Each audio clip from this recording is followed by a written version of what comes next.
ஸ்ரீமதே ராமானுஜாய நமஹ. ஸ்ரீமத் அழகிய சிங்கர் திருவடிகள் சரணம் சரணம். கல்யாண் பிரதர்ஸ் பாக்கியம் தொலைக்காட்சி நேயர்களுக்கு அடியனுடைய சிறந்தாழ்ந்த நமஸ்காரங்கள். ஆனந்த ராகமாய் ஓர் ஆன்மீக பயணம். நீங்கள் பார்த்துக் கொண்டிருப்பது உங்கள் பாக்யம் சேனல். வழங்குவோர் அன்புடன் கல்யாண் ஜுவல்லர்ஸ். இது உங்கள் பாக்யம், எங்கள் பாக்யம். 108 திவ்யதேசங்கள் வரிசையிலே நவ திருப்பதிகளை தற்போது நாம் சேவித்துக் கொண்டு வருகிறோம். அந்த வகையிலே அடுத்ததாக தூத்துக்குடி மாவட்டத்தில் அமைந்திருக்கக்கூடிய திருப்புளியங்குடி என்று சொல்லக்கூடிய திவ்யதேசம். இந்த எம்பெருமான் மூல பெருமாள் பூமி பாலன் காசினி வேந்தன் என்ற திருப்பெயரிலே அழைக்கப்படுகிறார். இந்த பெருமாள் எப்படி இங்கே வந்தார் என்று பார்க்கும் பொழுது ஆச்சரியமான ஒரு சம்பவத்தை சொல்கிறார்கள். புத பகவானுடைய தோஷத்தை நிவர்த்தி செய்யக்கூடியவர் இந்த அற்புதமான பூமிபால பெருமாள் புளியங்குடி பெருமாள். அதாவது விசேஷம் செறிந்த வகையிலே சக்தி என்ற முனிவர், அவர்தான் வசிஷ்டருடைய குமாரர். அவர் மற்றொரு ஆசிரமத்திற்கு சென்ற போது யக்ஞ சர்மா என்ற ஒருவன் தன் நிலை மறந்து அவரை கடுமையாக ஏசிவிட கோபம் கொண்ட அவர் பிரம்மராட்சனாக போகும்படி சபித்து விடுகிறார். உடனே அவன் பல இடங்களிலே சுற்றித் திரிந்தான். இந்திரலோகம் சென்றான்.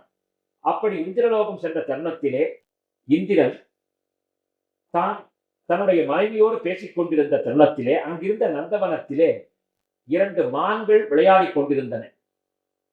அதை பார்த்த இந்திரன் திடீரென்று தன்னுடைய வாளை எடுத்து ஒரு மானின் தலையை வெட்டிவிட அப்பொழுதுதான் தெரிந்தது வெட்டப்பட்ட மான் ஒரு முனிவர் என்று. முனிவரும் முனி பத்னியும் தான் இப்படி வந்து விளையாடி இருக்கிறார்கள் இந்த சபையிலே.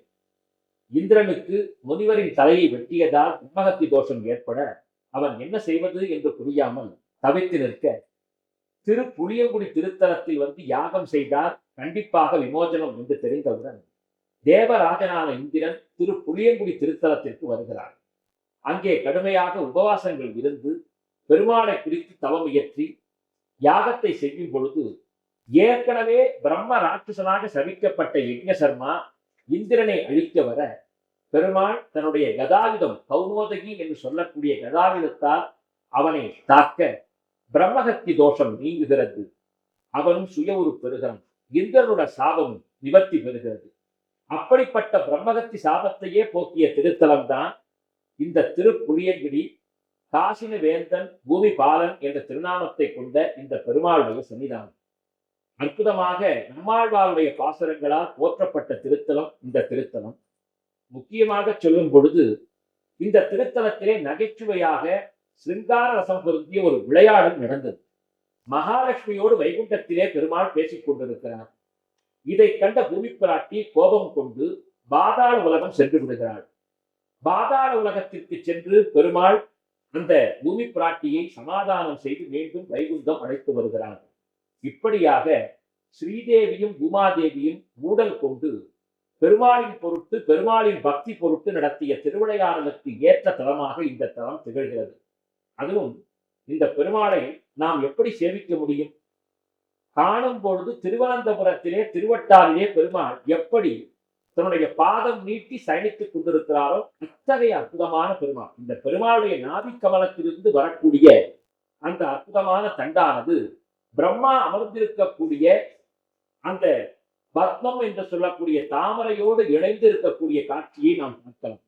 பிரதட்சணமாக வந்து பெருமாளுடைய திருவடியை சேவிக்க வேண்டும் என்றால் ஜன்னல் இருக்கும், ஒரு சாளரம் இருக்கும். அந்த சாளரத்திலிருந்து அந்த பெருமாளை பார்த்தால் பெருமாளுடைய ஒரு திருவடியை சேவிக்கலாம். எனவே அற்புதமான ஒரு திவ்யமயமான கேத்திரம். புத பகவானுடைய தோஷத்தை நீக்கக்கூடியது. புதன் வித்யாபதி என்று சொல்லப்படுகிறது. அதாவது வித்யாகாரகன், மிகச்சிறப்பாக வியாபார காரகன் என்று இந்த புத பகவானுக்கு பெயர். அறிவை கொடுப்பவனும் வித்தையை தருபவனும் 64 கலைகளுக்கும் தலைவனாக புத பகவானை கருதப்படுகிறார். எனவே புதன் ஒரு ஜாதகத்திலே மறைந்து விட்டால் அந்த ஜாதகர் கல்வியிலே மேம்பட இயலாது.